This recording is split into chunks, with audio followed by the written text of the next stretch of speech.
Unrestricted. It is the official podcast of All Elite Wrestling. I am referee Aubrey Edwards. He is Will Washington. But together on this podcast, our powers combine and we become amazing podcast best friends, co-hosts. I don't know what we need like a faction name, I think. Yeah, I was gonna say I was hoping this like created Captain Planet, but I guess not. Can I be Heart? Yes, you would be, absolutely. But folks, don't forget that AEW Unrestricted is presented by Upper Deck, and you can collect your favorite wrestlers in 2025 Upper Deck AEW and start your trading card collection today. Unwrap autographed memorabilia or premium tech inserts. Visit upperdeck.com to learn more. I've got my pack here. Yep, we got a whole same new box. ones. Yep. Perfect. And as you unwrap, look at this. We're gonna do a little ASMR here. Yeah. Cool. What do you got? I'm still. I got hologram. Yeah, look at that. Oh man, I love hologram. Such a nice dude. So great. Man of few words, but all of those words are meaningful. Ooh, first one I got was a Darby Allin. Recently, just came back at Texas All In. I like he's holding the flamethrower from Double or Nothing. One of my favorite moments in AEW history. Well, speaking of people who returned at the old All In, Adam Copeland. Yeah. Oh man, All In was so great. Oh, this one's great. I got a Upper Deck canvas card. It's Swerve Strickland holding a pair of scissors. Oh. So, since we're talking about All In, and obviously we had spoilers, we had an amazing ending, like storybook ending with Hangman. But yeah, it's kind of hard to think of Swerve Strickland and not think of Hangman and their amazing feud that they had. But yep, all of this stuff. Oh, who else you got? I got Justin Roberts. Ooh, look at that. I think that's the first Justin Roberts I've come across. Really? Oh man, yeah. I've gotten a couple and I've given them all to my mom because my mom's a very big Justin Roberts fan. I got a fancy one with me. Look at that. Whoa, look at that. I'm so shiny. Look at that. Ooh. So I got to hunt one of those down now. Right? It says Pyro. I think that's what this one is called. Anyway, it's really cool to have like all these cards and whatnot. Like we've got just amazing merchandise for all of our AEW talent. So if there's someone that you really appreciate on screen and you want to see them more, one of the things that you can do, because people always ask, you can talk about them online, you can buy their merchandise. We kind of care about that stuff. But one of the things that I'm really excited about to talk today is just sort of a little behind the scenes of how our merchandise works, and specifically how sort of the art of AEW goes from that online fandom into actual shirts you can wear on your torso. So Will, who is our guest today? Joining us today on AEW Unrestricted is a guest I'm really excited to have here because she's been kind of a member of the fan community for so long, and then over time she got to be a part of the AEW family, and so she's kind of well known among fans and talent and backstage people alike, and everybody adores her. She's the greatest. She is the one and only Melanie Coleman. Mel, thank you for being here on Unrestricted. Hi. Were you not adjusted to having like an introduction like that? No, but this is awesome. If I could have this for the rest of my life, that'd be great.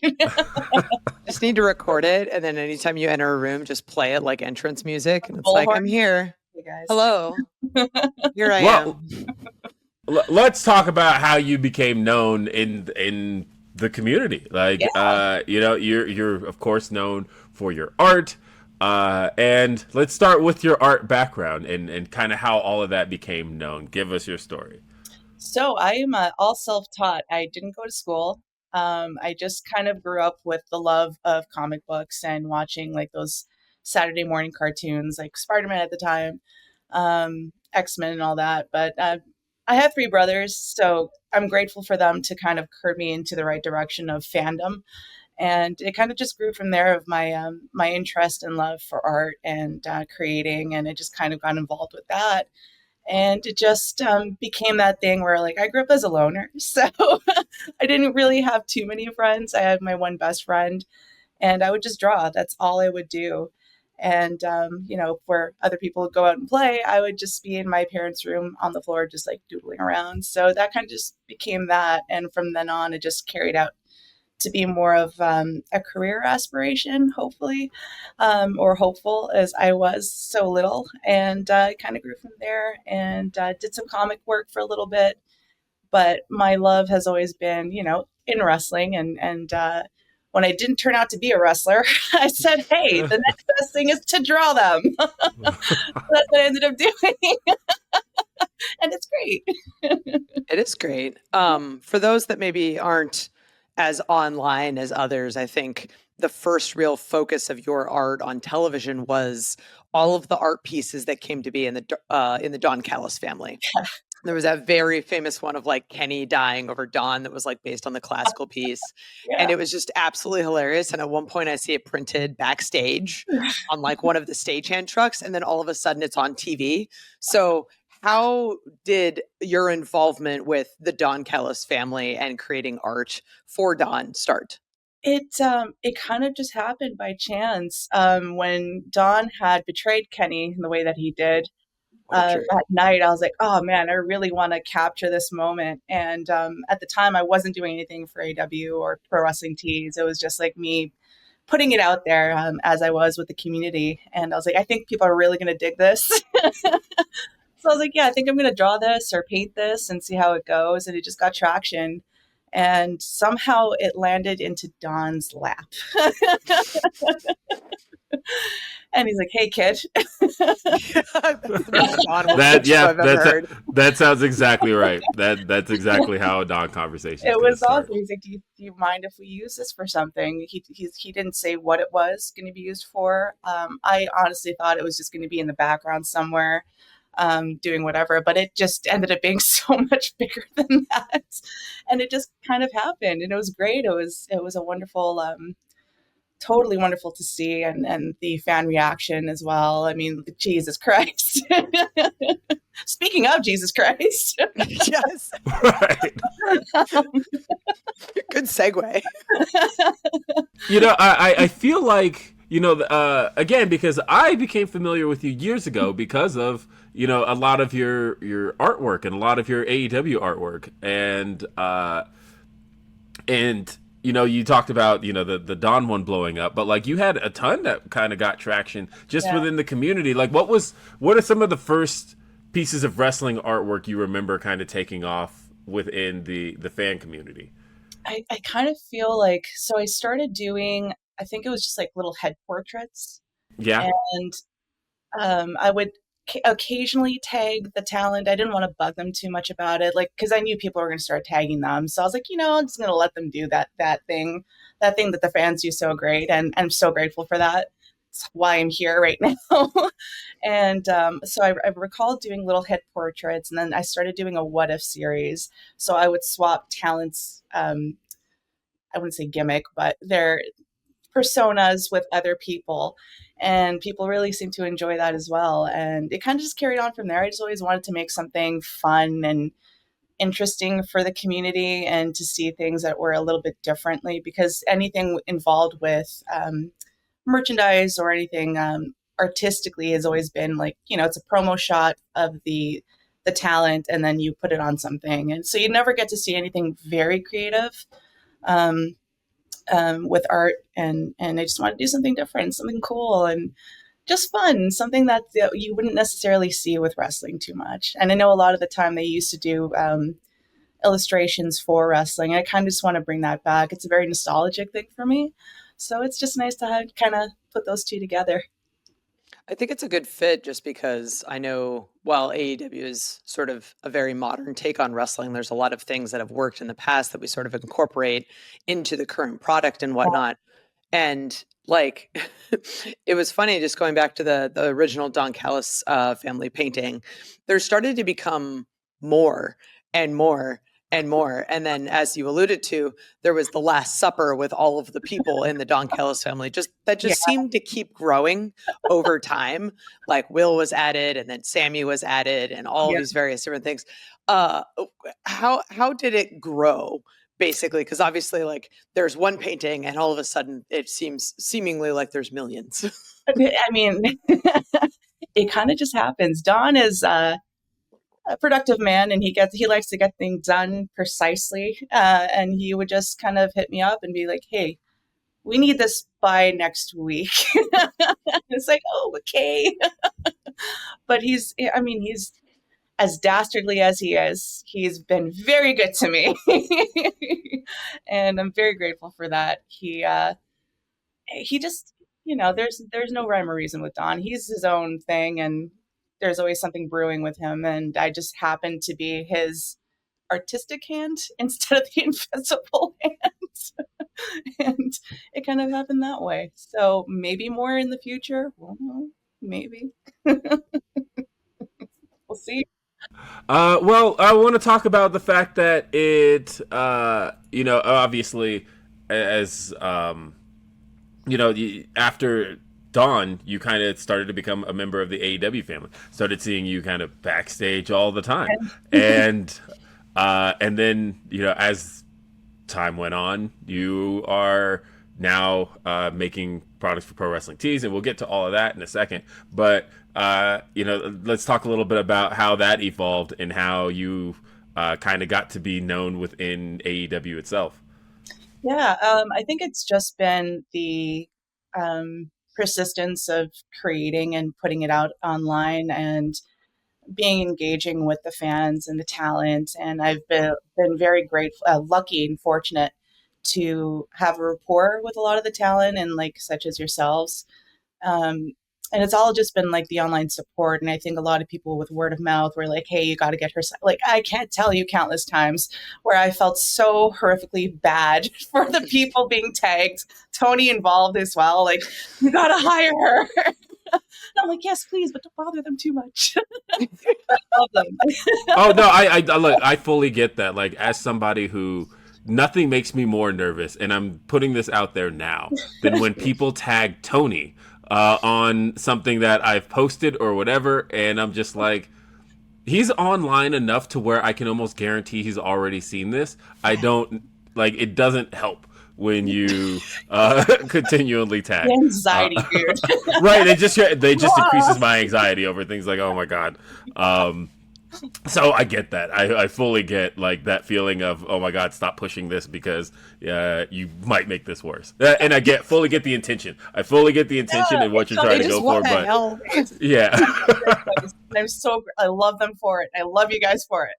But it was always bad, and I think it was just I think just traction and hopefully the audience that I've built around it. I think without that, it just kind of wouldn't work, maybe. I don't know. I'd hate to say that my efforts have nothing to do with it, because it is a large part of it. But having people involved and reacting, I think, is so important, and to get the community involved. And I think that's all that matters, really. And it kind of goes to show you that if you kind of stay persistent and put the effort in and do what it is that needs to get done, you can get places. It just takes some time. It's just that one spark. It's whatever's going to happen. You never know when the opportunity is going to come around. But if you're prepared and you've got the content and someone says, hey, kid, and then you just happen to be ready, right? Absolutely. Always be ready, because you just never know what's going to happen. And I think that's exactly what the most important thing is make sure you have your ducks in a row. And at the same time, it's not that hard to do. It's just the creative outlet of trying to keep up with what's different and what can I do that stands out in this little pond that we're in, because it's such a niche market as well for wrestling art and wrestling artists. So I'm always trying my best to keep things fresh or keep things fun. And so I do my best. It all just comes down to, I think, being able to connect with the audience that I have and connect with the talent as well, because I never want to do something to besmirch them. I don't want to be known as the Jezebel, or ruin their everything. This is such a great conversation, and we're going to pick this up right after the break. But we've got more right here on AEW Unrestricted with Mel Coleman. Stay tuned after this. AEW Unrestricted. We've got Aubrey, we've got Will, and we're talking to artist Mel Coleman about all of the incredible things she's done for AEW and the things she's doing now, going from, online making fan art to becoming a part of the AEW family and making things that you can actually buy on shopaew.com. So speaking of which, You obviously have a very expansive art style, because going from like very classical style paintings to going towards stuff that's more of a graphic design that's meant for t-shirt and mass production, was that a difficult transition for you, or is that something you've just always been sort of good at? Thanks. I think I've always been keen on having different styles because it offers you such an expansive opportunity. So I never like to just focus on one style. The style that I really truly love doing would be like the classic paintings and just making them completely bastardized. That is my favorite thing to do. But I mean, it's all great. And I find the ability to adapt to different styles very creatively. It kind of gives me a little bit more room for avoiding creative block or art block because I could just jump into something else. So I'm very fortunate with that. So again, you talked about kind of bastardizing those art styles, and that point kind of really intrigues me because do you find yourself like studying pieces of art before you jump into doing the kind of, I don't want to say parody, but I guess that's like the right word for it, right? A nice homage. Homage, there we go. We'll go with an homage. Yeah, no, I love going to museums and any kind of Renaissance art is totally my thing. So it's anytime I get a chance to really, especially with a moment like the whole Dawn and Kenny, that calls for something huge and something different that you've never seen. And it kind of makes sense to me. Like back then, like this is like what they would paint. Like it would be a moment or something too that tells a story, a significant event or something like that. So anytime that something happens on AEW, and I'm on the couch and I'm like, ooh, like I could do this. So it's a matter of like, okay, well, what's the story behind it and what kind of inspiration can I find from that? So I'll go onto Google and look through painters that I love and or styles that I love that intrigue me. And it's usually like the dark, moody stuff, just to help kind of encapsulate the emotion and the intrigue of what just happened. So I'm constantly looking online to see what kind of draws inspiration for me, tutorials constantly just to make sure that I can keep up with whatever's happening and just to be better. Like, because if you're not getting better, then what are we doing here? Always be better. Yes, I think that's just like a general like good advice regardless of industry you're in. Like you should just always be striving to be better and always be striving to improving. Absolutely. So all of this talk of going from classical to merch and all these sort of things has brought me to realize like I don't actually know the timeline. Like when did you actually like become an AEW employee, and like how does that conversation actually happen? So it's such a weird thing. Like I always feel like it's a member at large thing. And I think I've said this to a few people where I'm like, not really with AEW, but kind of with AEW. Right. EVPs. And it happened out of nowhere. It was last year, January 2024. And Chrissy had messaged me or emailed me, and she's like, love Chrissy. Hey, I love her. Hi, Chrissy. She's actually the person I messaged to get your email so that I could. Yeah. Well, I messaged a couple people like, hey, are we cool with this? And she's like, she'll be great. I'm like, awesome. I love her so much. She's the best. But no, she had me email. She's like, hey, do you think you could come up with a Willow piece? And I was like, yeah, I could do that. That's not a problem. And it was the unicorn Willow, and she's like in her gladiator outfit, just like riding into the universe. And from then on, it was just like, hey, this is Ryan from Pro Wrestling Tees. And I was like, ooh, this is happening. And it kind of just happened from there. So it was last year. So I made my full year and a half now. And it's just been the best thing to ever happen to me. I love it so much. Well, let's talk about the kind of the wider timeline in that, again, I remember kind of starting to see your art, I want to say pandemic-ish is like when I'm remembering it the most. Okay. So when did, for you, doing pro wrestling art really begin?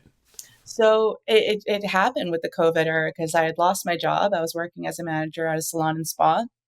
And COVID happened and Canada shut down. There was no doing anything. And it was depressing, and I was not in a great place mentally, physically, emotionally. And I just needed that spark of something to happen. And AEW kind of was getting its rounds like, oh, wrestling's great. Wrestling's fun. Why am I not watching wrestling anymore? And started watching wrestling and or AEW. And I was like, man, these guys are pretty cool. Like they seem like my kind of crowd where you can feel invested and it's different. It just felt more inclusive. And just a part, even if you're as an audience during the pandemic, by the way, it was just cool. It was like, oh man, it's Wednesday. I'm going to be with my buds because these are the people that I need. And from then on, I was like, man, I kind of want to get back into art because these cats are cool. I want to see if I could do something with this, and reignited my spark with my love with art and creating. And I was like, no one's really doing too much wrestling art that I know of. I'm like, I know that people were doing it. There were a few artists online that I was kind of starting to connect with. And I was like, yeah, I think I want to do this because I've loved wrestling all my life and I love art. So this is a no-brainer for me. So it was during the pandemic era, I just started doing little headshots and little things. And people, I think it's almost a blessing in disguise, as difficult as the pandemic was for so many people. It really kind of, to bring the good out of it, it really brought a lot of people together. And I was so fortunate to be involved in that and to be growing within the community, like the internet community or the wrestling. Man, it can be wild out there, but oh, brother, it's like anything in life. But yeah, I'm so grateful for that because I started to connect with so many great friends and meet new people, even though it was online. And through that, now meeting them face to face, which has just been wonderful. It's so great, so great. It's awesome that you mentioned the timeline you did, because you mentioned January 2024, and I think that's when we had you on Heels, Yeah. which was absolutely incredible. Like we're doing a sort of creative endeavor focused virtual event, and we had Swerve on, Yeah. and then also seeing like Mel Coleman talks about her art on the same graphic. I'm like, who am I? Right? Nobody. It's like, yeah, we just do a 30-minute Q&A with Swerve. And then also there's this Mel girl. What was that like for you? Because I know that we've kind of talked about in the past, and like it's a really good community and it's great. It means a lot to both of us. So what was it like going from being sort of a Heels member to being someone who was featured on a virtual session?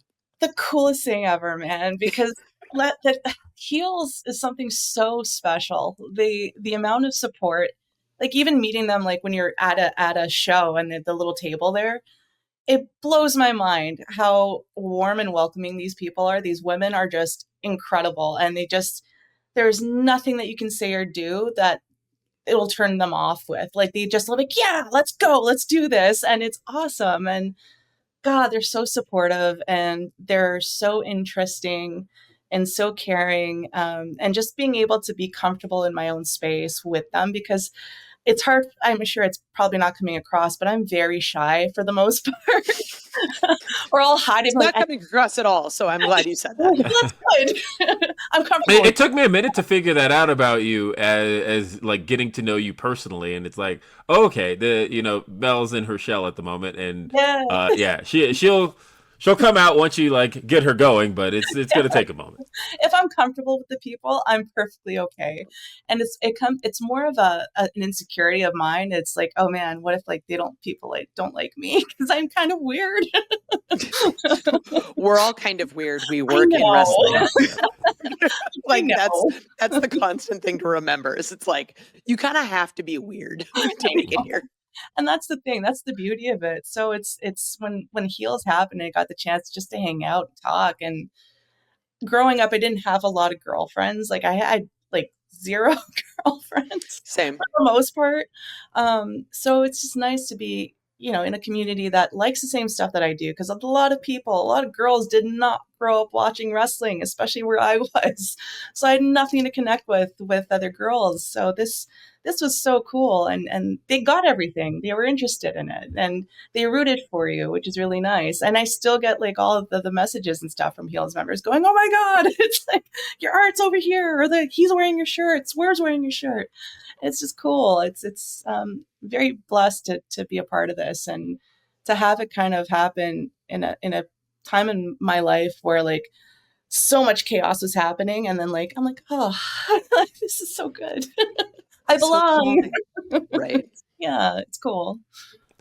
Well, we're going to take one more break here. And when we come back, I want to talk a little bit more about the shop experience and creating some of the merch you've gotten to create. And that's all going to be right here when AEW Unrestricted continues.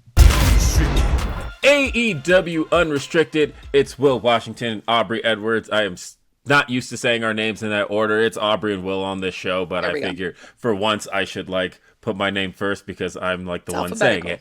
Yes, but more importantly than us, we've got our guest, Mel Coleman, artist extraordinaire, and we were talking about her experience with AEW and being a part of Pro Wrestling Tees, and now this is you've made a life out of this. You made a career out of this. Yeah. And getting to make the merch. I want to talk about one specific piece of merch, and we'll kind of work our way around, because I'm going to be honest here.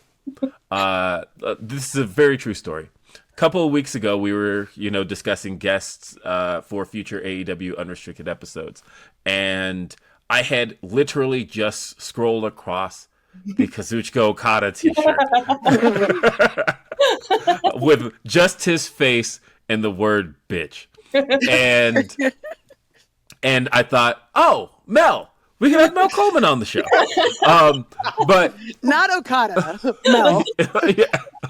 Well, because of course, knowing that was your art, and it popped me so much. Like, that is one of those shirts that I would absolutely wear just so somebody asks me questions about it.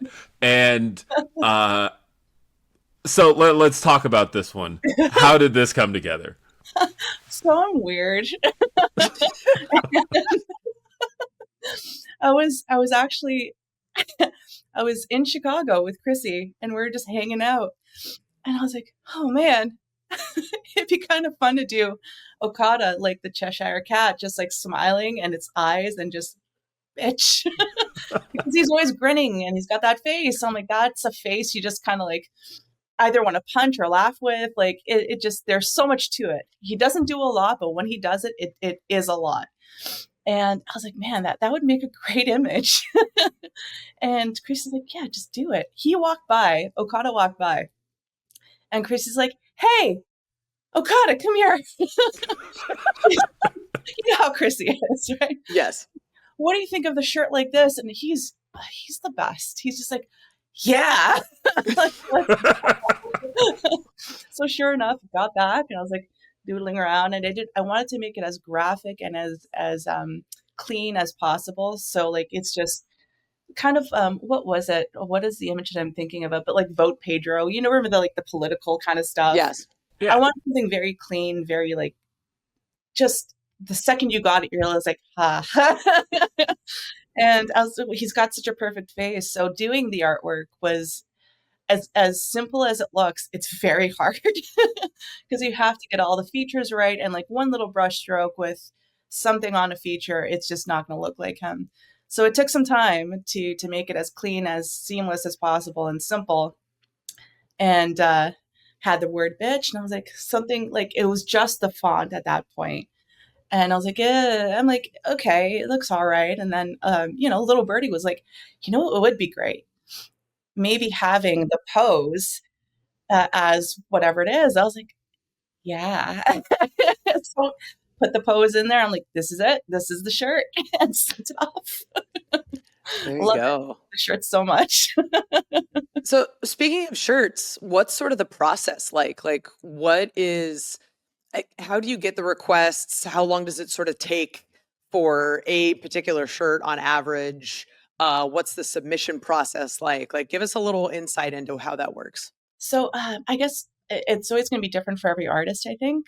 Dave, who is the art director that I work alongside with a lot of the time, he is so great. I love Dave so much, and he's so patient and so supportive of all of us that work with him. And it kind of just comes with, we've got this set list of talent. Can you come up with something? What do we want to come up with? And I try to do my best, much like when I was doing the artwork before, like this all happened. I wanted to keep it fresh and different from everything kind of happening. So I feel so terribly about it too. I'll be like, Dave, what if we do this? Or Chrissy, what if we do this? Like, can we do this style? Can we do that style? What do you think about like, what was it at the time? I'm like, stickers, let's do stickers, but like comic style and make it fun. And it kind of just works out that way. So it is an engaging kind of synergy that we have. I'm like, I'll ask Dave, is it possible to do like a comic style line of shirts, just a little bit more graphic and a little bit more different, people that don't really see that. And he was like, yeah, that'd be kind of cool. So we started doing that. And at first it was just with the female talent. Because I love working with the female talent so much, and it's always my goal or a goal of mine to do as much as possible for the female talent. Just got to support my girls, and so it's kind of just a back and forth of like, who is it that we're looking for at this time? Like, for the most part, unless I have a specific idea for somebody, I get a list, and then that's what I work off on. But there's always that time where I love doing prints so very much because it allows me to do a little bit more than I'm able to with shirts, because there are restrictions with that, of course. So getting to do prints is something that I love very much, and I could be a little bit more whimsical with in terms of the ability to have like effects or like an ambience for the painting or a print versus having something on a shirt. So that's always fun to do. But yeah, it's always a back and forth and sharing of ideas that help. And then I'm able, and they allow me to do certain things, which I'm really happy with. Well, talk about the new graphic series that's been dropping recently with Bryan Danielson's Running Knee Strike and Darby Allin the skateboard. Yeah, it's just something fun. Again, it goes back to my comic roots of like trying to, wrestling to me is no different than movies and superheroes, and like, why not do something very similar to that? And I kind of wanted to combine the both of having something very comic style and something that people are familiar with. And I think having that, especially with the explosion of like, I don't know how long this has been going on, of 20 years now with Marvel movies and DC movies. So people are aware and they're familiar with that. So if someone was to wear a Bryan Danielson shirt out in the wild and they're like, oh, I don't know wrestling, but what is that? Is that a comic book? And then that kind of maybe hopefully engages a new audience or something, or an involvement with it. So I kind of try to do my best to keep in mind other potential audience that might come in, because it's no different. Like, they're all superheroes. They're in little tights and they're doing their thing. Significantly less buildings broken, but still superheroes. I mean, depends if it's Mox. That's true. That's true. Yeah. It's no human or structure is safe if Mox is around. So who knows? I'm kind of curious, is there any sort of piece that you've done, whether it's a shirt or a print or whatever, that has gotten more traction than maybe you thought it would get in the first place? It always varies. Like, I'm always very curious about the analytics of like what I'm putting out, because that's another thing too. I'm like, I have to do my own marketing and all that. So I'm always very curious to see like who's more interested in what. And I feel like the paintings always do very well because of, again, the extravagance of it all. But I found that lately some of the graphic stuff, like the comic style series that I've been doing, has been like, oh, this is new, this is different. So I'm very happy about that. I'm curious to see if it's just something that might continue to go forward, or if I just put it down to bed for a little bit and bring it back up, because I want to make sure that it doesn't get stagnant.